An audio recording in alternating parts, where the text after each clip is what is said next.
할렐루야. 예. 오래간만에 뵈니까 반가운 얼굴도 계시고 또 처음 뵙는 분들도 계시고요. 예. 그간 제가 페이스북을 통해서 계속 이제 업데이트가 되긴 했는데요. 열심히 참 나시네요. 계속 낳고 또 낳고 성경 말씀대로 실천하면서 사는 것 같습니다. 오늘 아침에 이제 얼마 전에 끝났는데 23세 이하 아시아 축구 연맹 챔피언십이 있었습니다. 결승전을 사우디랑 했고 아마 1대0으로 이긴 것 같아요. 맞습니까? 제가 이제 최종적인 업데이트를 잘 못했습니다. 자, 근데 이번에 이제 경기를 하면서 김학범 감독의 그 용병술에 대한 상당히 좋은 평가가 많았습니다. 사실 유럽에서 뛰고 있는 이강인이라든가 이승우 같은 아주 걸출한 선수들이 차출이 안 되니까 이제 시즌 중이라서 그러다 보니까 이제 남은 선수들 가지고 남은 인재풀에서 선수들을 뽑아야 되잖아요.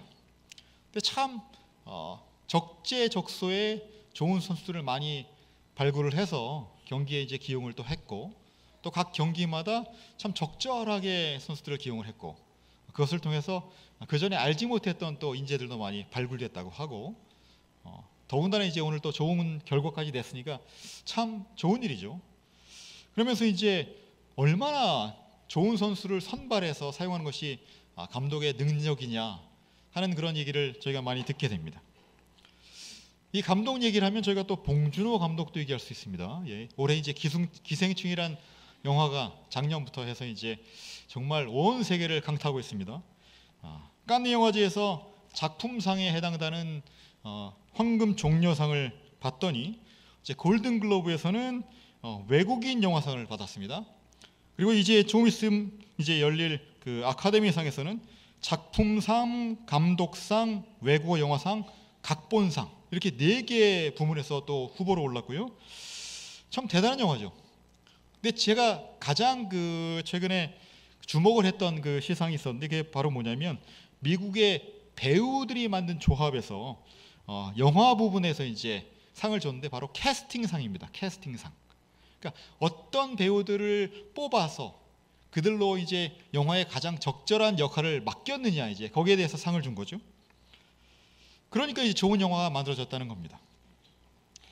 이게 보면 그런 것 같아요. 세상의 원리는 자격이 있는 사람, 또 잘할 수 있는 것 같은 사람의 기대를 걸고 그들을 이제 선발하는 것, 그것이 이제 능력이 되는 것이고 그렇게 해서 또 뽑히는 사람들은 자기 역할을 잘하는 것이 사실은 인정받는 길이죠. 자, 그런데 이렇게 선발이 됐다고 할지라도 만약에 선발한 사람의 기대를 충족하지 못하면 그 역할을 계속해서 감당하지 못하게 됩니다. 운동선수 같으면 다음 경기에 기용하지 않게 될 것이고 영화 같으면 다음 영화에 이제 캐스팅하지 않을 것이고 만약에 회사 같으면 이제 내년부터는 저희 회사 나오지 마세요 하는 그런 경우도 생기게 되죠. 이게 세상의 원리입니다. 자격이 있는 사람을 뽑는 것이고 계속 그 능력을 발휘하는 사람을 계속 끝까지 끌고 가는 거죠. 근데 하나님께서 저와 여러분을 대하시는 모습은 그런 것 같지 않습니다. 자격이 없는 사람인데도 저희를 택해서 뽑아주셨고 제가 날마다 넘어지는데도 그래도 저와 여러분을 끝까지 이끌고 가시는 것이 하나님의 은혜요 사랑인 줄 믿습니다. 오늘 함께 나눌 말씀의 내용이 바로 그것입니다.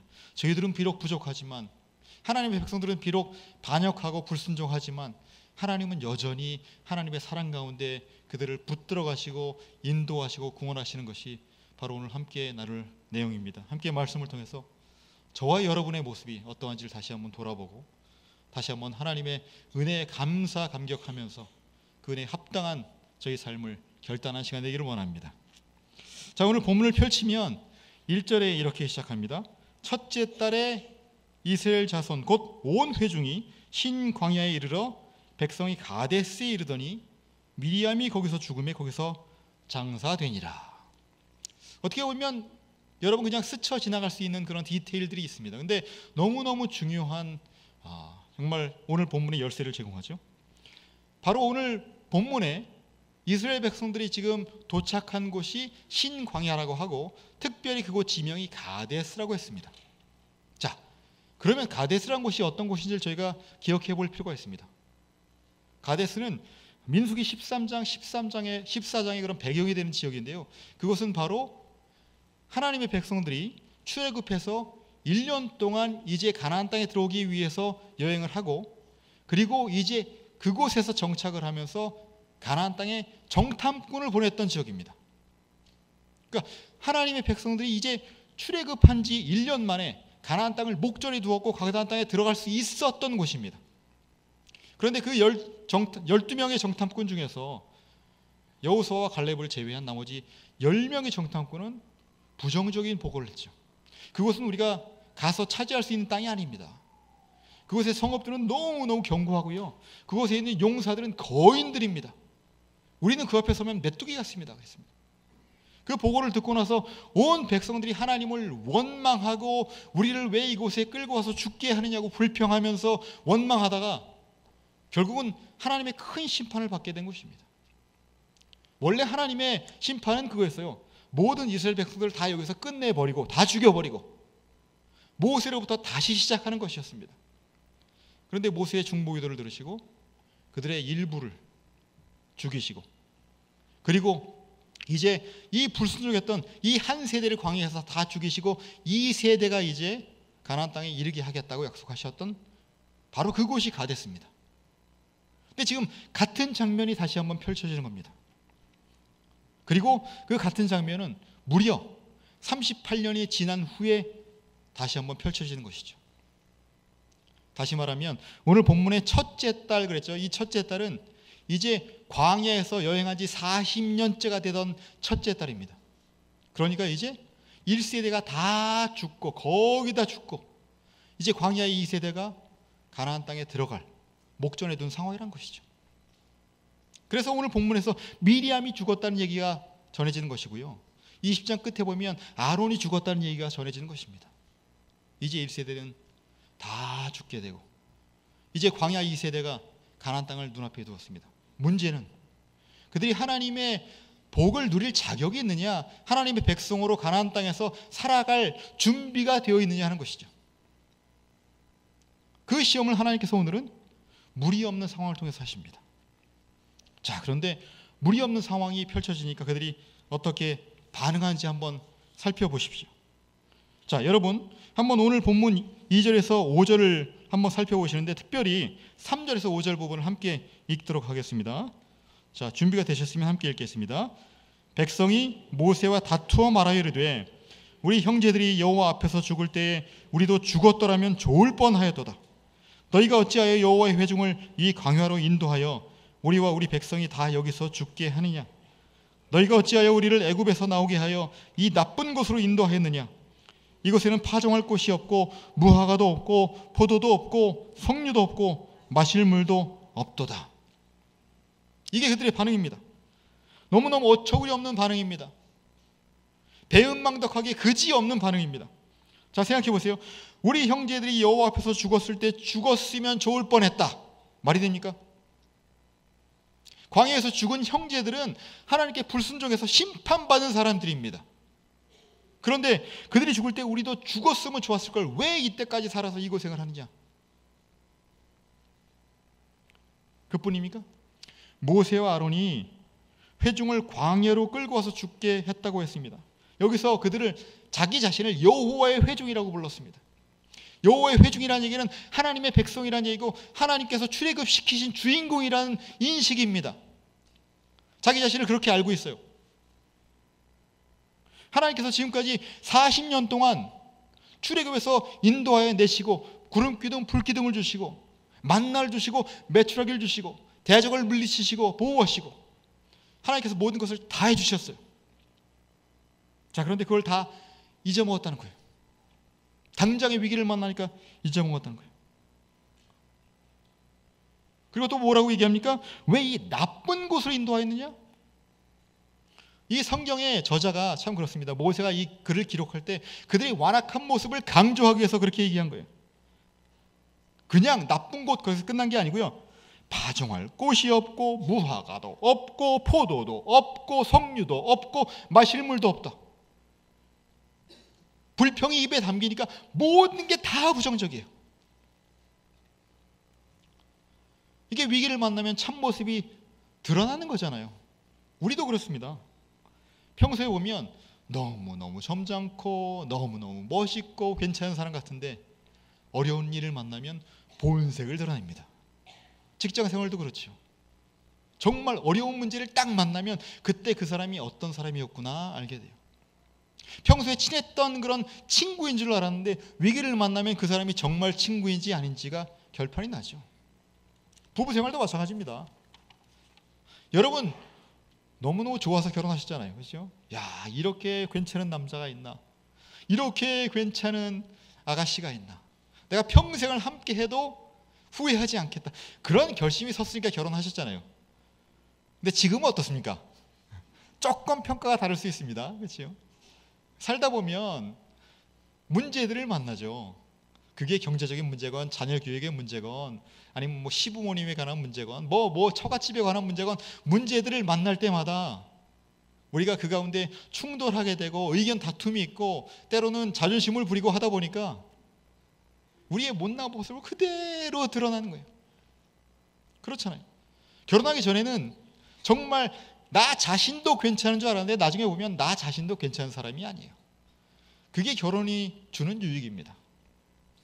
결혼이 주는 유익이에요. 내가 얼마나 못난 사람이지, 내가 얼마나 하나님 없이는 안 되는지, 내가 얼마나 은혜 없이는 살아갈 수 없는 사람인지 그것을 배우는 겁니다. 그것을 통해서 주님을 붙들게 되고 그 가운데 영적으로 성장하게 되는 것이 결혼의 유익인 줄 믿습니다. 성령께서 하시면 그 과정을 통해서 저희가 성장해요. 오늘 본문을 보면 위기를 만난 광야의 이스라엘 백성들 참모습을 드러내죠.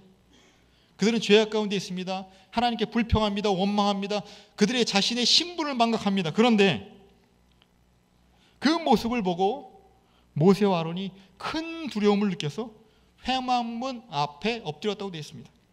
아마도 그랬을 거예요. 하나님께서 또다시 한번 진노하실 것 같다.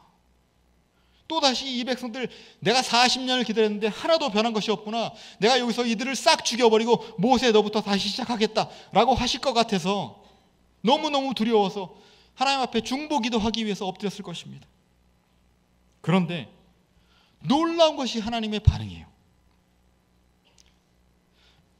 모세와 아론이 예상했던 것은 하나님의 진노와 심판이었을 것입니다. 그런데 하나님은 그들에 대해서 한마디도 하지 않으세요. 그들의 불순종에 대해서, 그들의 패역함에 대해서 꾸짖지 않으세요. 아무도 죽이지 않으시고 아무도 벌하지 않으세요. 그러죠. 하나님은 그들에게 물을 주시겠다고 하세요. 함께 8절을 보실까요? 8절 읽겠습니다. 지팡이를 가지고 내 형 아론과 함께 회중을 모으고 그들의 목전에서 너희는 반석에게 명하여 물을 내라 하라. 내가 그 반석이 물을 내게 하여 회중과 그들의 짐승에게 마시게 할지니라. 이게 하나님의 반응이에요. 백성들은 하나도 변한 것이 없고 여전히 불순종하고 패역하고 하나님을 원망하고 신뢰하지 못하는데 하나님은 그들을 꾸짖지 않으시고 불쌍히 여기시는 거예요. 그들에게 물을 줘라. 그들에게 물을 줘라. 13절을 보시면 이곳의 물을 무리바물이라고 했습니다. 무리바물, 다시 말하면 다툼의 물입니다. 하나님과 다투었다는 얘기예요. 근데 하나님은 물을 줘라 하시는 거예요. 저는 못난 남편입니다. 제 아내가 들으면 너무너무 좋아할 것 같아요. 드디어 자기 자신을 아는구나. 첫째 이제 딸이 태어날 때 일이었는데요. 그때는 제가 이제 목회자가 되기 위해서 이제 석사 과정을 하고 있을 때입니다. 근데 이제 첫째 딸이 태어날 때가 기말고사 기간과 이렇게 겹쳤어요. 그러니까 사실 아내를 많이 도와주지는 못했죠. 그래서 저희 아버님 또래 정도 되시는 이제 같이 공부하시던 전도사님이 계셨는데 그 사모님이 와서 많이 도와주셨어요. 그리고 기말고사 기간을 거치면서 기말고사 끝나고 이제 아내를 제가 조금 도와줬죠. 근데 한국엔 그런 게 있지 않습니까? 몸 풀고 나서 3주 동안은 아무 일도 하면 안 된다 라는 말이 있어서 저도 기말고사 전후를 걸쳐서 3주 동안은 아내를 지키며 집안일도 하고 미역국도 끓이고 애 목욕도 시켜주고 기저귀도 걸고 다 했습니다. 근데 3주 동안 집에 있으려니까 미치겠는 거예요. 제가 또 운동을 좋아하는데 이게 탁구를 좀 치고 싶다 하는 생각이 드는데, 그 공교롭게도 21일째 되던 날이었습니다. 3주를 채웠어야 되는데 제가 그날을 채우지 못하고 저랑 탁구를 치는 선배 목사님께 전화를 드린 거예요. 목사님, 탁구 한번 치시죠. 처음 계획은 1시간만 가서 몸 풀고 오자 였습니다. 근데 경기가 그렇게 됩니까? 하다 보니까 이제 그게 밤 내기가 됐고요. 또 밥을 먹으면서 또 게임을 분석하잖아요. 이때 이 볼 때문에 내가 이겼다 졌다 그때 이랬어야 하는데, 이제 평가를 하다 보니까 다시 한번 칠까요? 다시 또 탁구대로 돌아갔습니다. 그 탁구를 치다가 결국 끝난 시간이 8시, 9시. 그리고 집에 들어간 거예요. 하루 종일 탁구 치다 들어간 거죠. 저희 아내가 얼마나 실망했겠습니까? 그 이후로는요, 제가 정말 10가지를 잘해도 한 가지 실수하면 그래 네가 그렇지 결국 끝까지 못하는구나, 제대로 못하는구나. 그래서 항상 저는 아내 앞에서는 운동한 티를 내지 못했습니다. 운동을 하면 집사람이 또 싫어하겠구나, 제 땀 냄새를 맡으면서 얼마나 또 그 사건을 떠올릴까. 그래서 항상 차 안에서 여벌의 옷을 갖고 다녔습니다. 입을 옷을. 그래서 운동이 끝나면 항상 새 옷으로 갈아입고 들어왔죠. 근데 그래도 알았을 거예요. 땀 냄새는 나니까. 자, 그리고 한 10년쯤 지났습니다. 제가 40대 이제 초반쯤 됐는데, 그날도 운동을 하고 저녁 8시쯤 돼서 이제 옷을 갈아입고 들어왔습니다. 근데 아내가 저한테 물어보는 거예요. 밥 먹었어? 그래서 웬일이지? 평소에는 운동하고 들어오는데 신경도 안 쓰거든요. 그럼 혼자 이제 씻고 이제 라면 끓여 먹는데 밥 먹었어? 그러는 거예요. 그래서 아직 안 먹었는데, 그러면 씻고 와서 저녁 먹어, 내가 밥 줄 테니까. 웬일이냐? 그래서 이제 샤워하면서 이제 밥을 먹는데 눈치를 보고 있었죠. 뭐라 그러려나 또. 근데 당신도 이제 40대가 넘었으니까 이제 운동해, 몸 관리해야지, 그러는 거예요. 그날 저는 노하기를 더디하시고 은혜롭고 긍휼이 풍성하신 아내를 만났습니다. 하나님께서 그 마음을 녹여주신 거죠. 제가 한 게 아니고. 오늘 본문을 통해서 만나는 하나님이 그거예요. 그런 분이에요. 우리의 이해를 넘어서 용서와 긍휼을 베푸시는 사랑의 하나님입니다. 비록 백성들은 하나님 계대를 채우지 못하고 여전히 불순종하고 여전히 패역하고 여전히 넘어지고 여전히 하나님의 기대를 전혀 채우지 못하는 패역한 백성들이지만, 하나님의 복을 누릴 자격이 없는 백성들이지만, 하나님은 그들을 여전히 품고 사랑하셨다는 거예요. 그들과 언약을 맺으시고 하나님께서 자신의 백성으로 삼으셨으니까 비록 그들은 실패했지만 하나님은 그들을 긍휼히 여기셨다는 거예요. 우리가 지금 이 자리에 나와 있는 것도 그 하나님의 사랑 때문인 줄 믿습니다. 여기까지면 좋겠는데, 오늘 보면 본문에서 백성들 뿐이 아니라 모세와 아론도 불순종하는 모습을 저희가 발견합니다. 하나님께서 모세에게 주신 명령은 헷갈릴 것이 없습니다. 지팡이를 가지고 내 형 아론과 함께 회중을 모으고 그들의 목전에서 반석에게 명령하고 물을 내라. 간단하잖아요.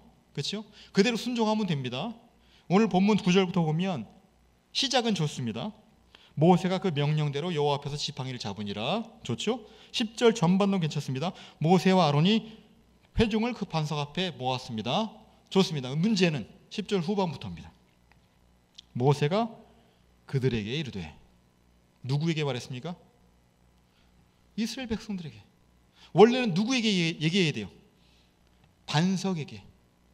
원래는 반석에게 말해서 반석아 물! 그러면 물이 딱 나왔을 텐데, 백성들에게 모으고 그들에게 얘기한 거예요. 그것도 뭐라고 얘기합니까? 반역한 너희여 들으라. 우리가 너희를 위해서 이 반석에게 물을 내리 하고 모세가 손을 들어 지팡이로 반석을 2번 쳤다고 되어 있습니다. 큰 실수를 했죠. 반석에게 명령을 해야 되는데 백성에게 불평을 했어요. 그들을 꾸짖었어요. 그들에게 혈기를 부렸어요. 그 혈기를 참다 못해서 반석을 2번 칩니다. 그런데 뭐라고 얘기하면서? 우리가 너희를 위해서 물을 내랴. 누가 물을 낸다고요? 우리가. 하나님이 아니고 우리가 하나님의 영광을 가린 거예요. 하나님께 망령되이 말한 거예요. 너무너무 큰 죄악을 저지른 겁니다. 오늘 본문을 보면 하나님께서 이들에 대해서 어떻게 평가하시는지를 들으면 저희가 놀랄 수밖에 없습니다. 12절을 보면 이렇게 얘기하죠. 여호와께서 모세와 아론에게 이르시되 너희가 나를 믿지 아니하고 이스라엘 자손의 목전에서 내 거룩함을 드러내지 아니한 고로 너희는 이 회중을 내가 그들에게 준 땅으로 인도하여 드리지 못하리라 하시니라 그랬습니다. 너무너무 큰 실수죠. 하나님을 믿지 못했다. 하나님의 거룩함을 나타내지 않았다. 그래서 너희들은 결코 가나안 땅에 이 백성을 끌고 들어오지 못한다. 어마어마한 심판입니다. 이 말씀대로 아론은 곧 죽고요. 그리고 신명기 끝나는 부분에 가면 모세도 가나안 땅을 바라보기만 하고 그곳에 들어가지 못하고 죽게 됩니다. 아주 재미있는 것은요, 시편 106편을 보면 이스라엘 역사를 쭉 기록을 하고 있는데 그것은 이 사건 한 1000년 후에 쓰여지는 성경이에요. 근데 거기서도 모세가 그의 입술로 망령되이 말했다고 또 언급을 해요. 그렇죠? 하나님이 얼마나 화가 나셨으면 1000년 후에도 뒤끝을 발휘하시는 거예요.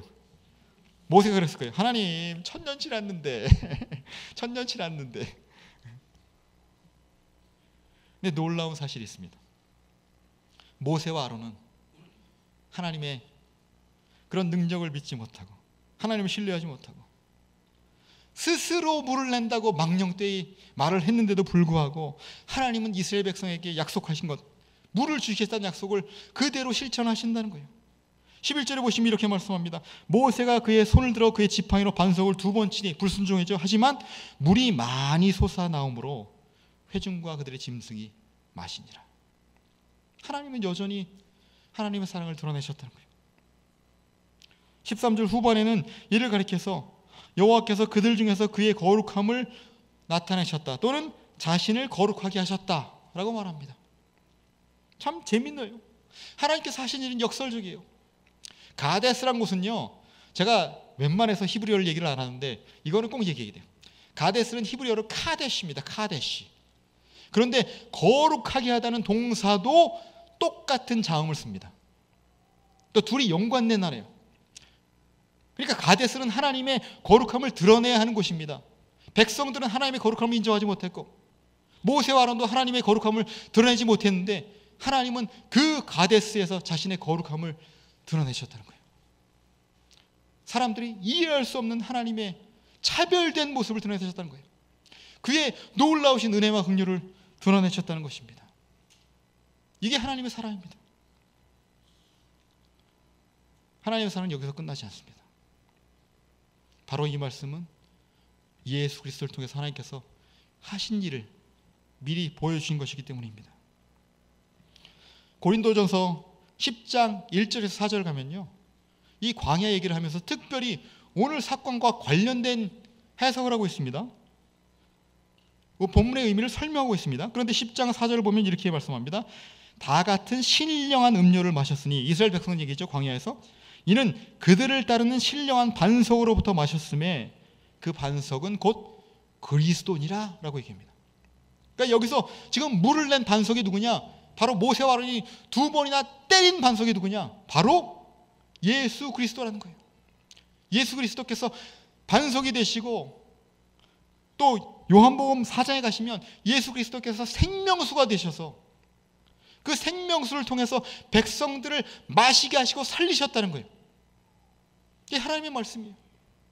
하나님께서 이 이스라엘 백성들에게 드러내신 이해할 수 없는 사랑, 도저히 우리가 감당할 수 없는 그 사랑, 자격 없는 사랑, 자격 없는 은혜, 바로 예수 그리스도께서 십자가에서 하실 일을 예표했다는 것입니다.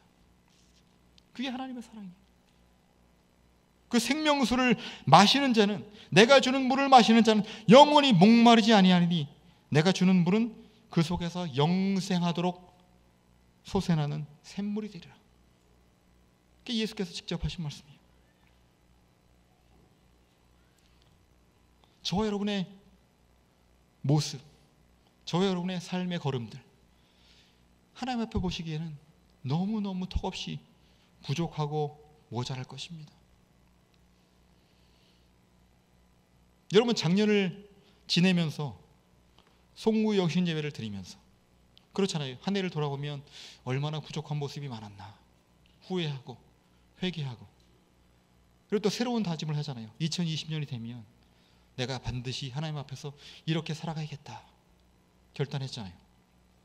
한 달 아직 안 지났습니다. 여러분, 얼마나 지키고 계십니까? 벌써 잊어버린 분도 있으실 거고 벌써 포기한 분도 있을지 모릅니다. 그렇잖아요.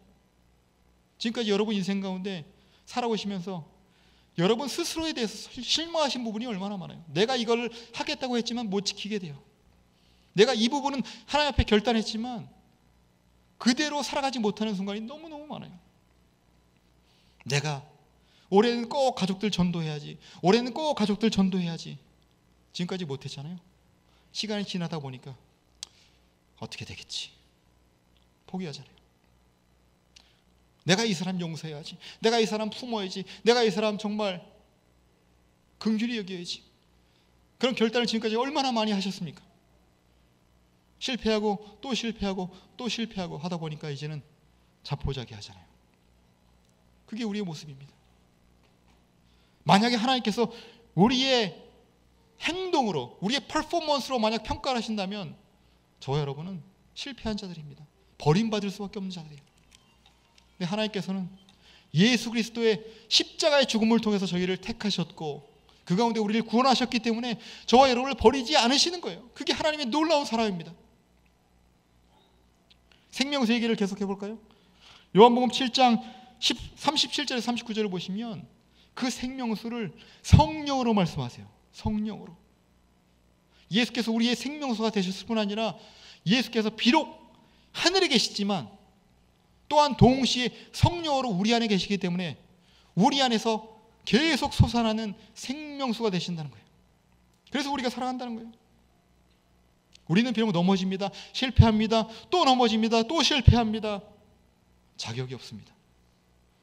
그러나 여전히 하나님께서는 저희를 불쌍히 여기시고 여전히 저희를 향한 긍휼한 눈길을 거두지 아니하시고 성령을 통해서 저희의 마음을 새롭게 하시고 저희로 순종할 수 있는 능력으로 함께 하신 줄 믿습니다. 말씀을 마치겠습니다. 여러분 중에 복면가왕 보시는 분 계십니까? 복면가왕. 저는 한국에서 이제 주일 저녁이잖아요. 근데 보통 이제 예배 끝나고 와서 주일 저녁에 이제 좀 쉬면서 연구실에서 그 프로그램을 봅니다. 근데 그때 이제 소향이 한 오랫동안 가왕을 했었어요. 소향 아시죠? CCM 가수죠. 복음성가 가수였는데 이제 일반 가수로 또 이제 활동을 많이 하고 있습니다. 근데 이제 어느 날 보니까 페이스북에 누가 이제 링크를 해놨는데 기독교 TV에 나와서 인터뷰한 내용이 실려 있는 거예요. 그 가왕을 지내면서 이제 있었던 얘기. 평소에 이제 소향이 연습을 철저히 하나 봐요. 그래서 공연을 하기 전에는 정말 작은 부분, 작은 디테일 하나라도 어떻게 표현할 걸 고민하고 그것을 정말 너무너무 열심히 연습한다는 거예요. 그래서 완벽하게 거의 해낸다는 거죠. 자, 그래서 정말 그 복면가왕에 나가서 챔피언이 되기까지, 가왕이 되기까지 자기가 정말 연습한 대로 디테일을 하나하나 다 살리면서 노래를 했고 사람들이 인정을 해줬고 그것 때문에 자기가 가왕이 됐다는 거예요. 문제는 이제 가왕이 되고 나서 또 그 다음 녹화까지 한 2주가 있잖아요. 그런데 가왕이 되고 나서 곧 폐렴 증세가 있었다는 거예요. 노래하는 사람이 폐렴 증세가 있으니까 어떻게 연습을 합니까? 그렇죠? 노래 못합니다. 당장에 콜록콜록거리고 당장에 몸을 감당을 못하는데 무슨 연습이에요? 그래서 평상시에 연습한 거에 비하면 제가 10% 20%밖에 연습하지 못했다는 거예요. 제대로 준비가 못한 상태, 준비가 되지 않은 상태에서 그대로 무대에 섰다는 거예요. 근데 그날 노래를 딱 마치고 나서 평가단에서 평가를 하던데 한 사람이 그러는 거예요. 오늘 노래는 누가 함께 부른 것 같았다. 그러면서 그 이후로도 몇 주 동안 가왕을 소양이 하게 됐습니다. 누가 함께 부른 것 같았다. 그러면서 느꼈다는 거예요. 이게 내가 하는 것이 아니구나. 사람에게 감동을 주는 노래를 내가 스스로 연습해서 내가 혼자 이루고 내가 무대에서 그것을 잘 표현함을 통해서 이루어지는 것이 아니구나. 내가 결국 붙잡아야 될 것은 내 자신의 능력과 내 자신의 연습과 그날의 컨디션이 아니고 결국은 예수 그리스도시구나. 그 고백을 들으면서 정말 참 큰 감동을 받았습니다. 여러분에게도 이 고백이 있으십니까? 저와 여러분이 선택된 것이 결코 이 세상의 다른 사람들보다 뛰어나서가 아닌 것 너무나 잘 아실 것입니다. 예수께서 저희를 위해서 십자가를 지신 것이 저와 여러분이 하나님 앞에 예수님보다 더 큰 가치가 있어서가 아닌 것도 아실 것입니다. 저와 여러분이 하나님의 백성으로 지금도 걸어가고 이 자리에 나와서 예배하는 것도 저와 여러분이 예수를 믿은 이후에 하나님 기쁘시게 하는 순종의 삶을 살았기 때문도 아닌 것을 여러분 잘 아실 것입니다. 지금도 넘어지고 어쩌면 이 예배당 문을 나서서 또 일주일을 살아갈 때 또 넘어질 것입니다. 저희들은 연약한 인간일 뿐입니다. 하지만 저와 여러분의 부족함을 너무너무 잘 아시기 때문에 하나님께서는 저희 안에서 성령으로 거하시면서 하나님의 사랑을 계속 확인시켜 주시고 저희의 의지를 또 새롭게 하시고 하나님께 순종할 수 있는 능력으로 역사하셔서 주의 영광을 드러내게 하실 줄 믿습니다. 이제 2020년 시작되었습니다. 나머지 한 해를 살아갈 때도 하나님께서 주신 사랑과 은혜를 기억하면서 자격이 없음에도 누리는 은혜를 감사 감격하시면서 주 안에서 아름다운 걸음을 걸어가시고 비록 저희는 부족하지만 믿음의 주여 온전케 하신 예수를 바라보며 날마다 승리의 걸음을 걸어가시는 저와 여러분 되시기를 주님의 이름으로 축원합니다.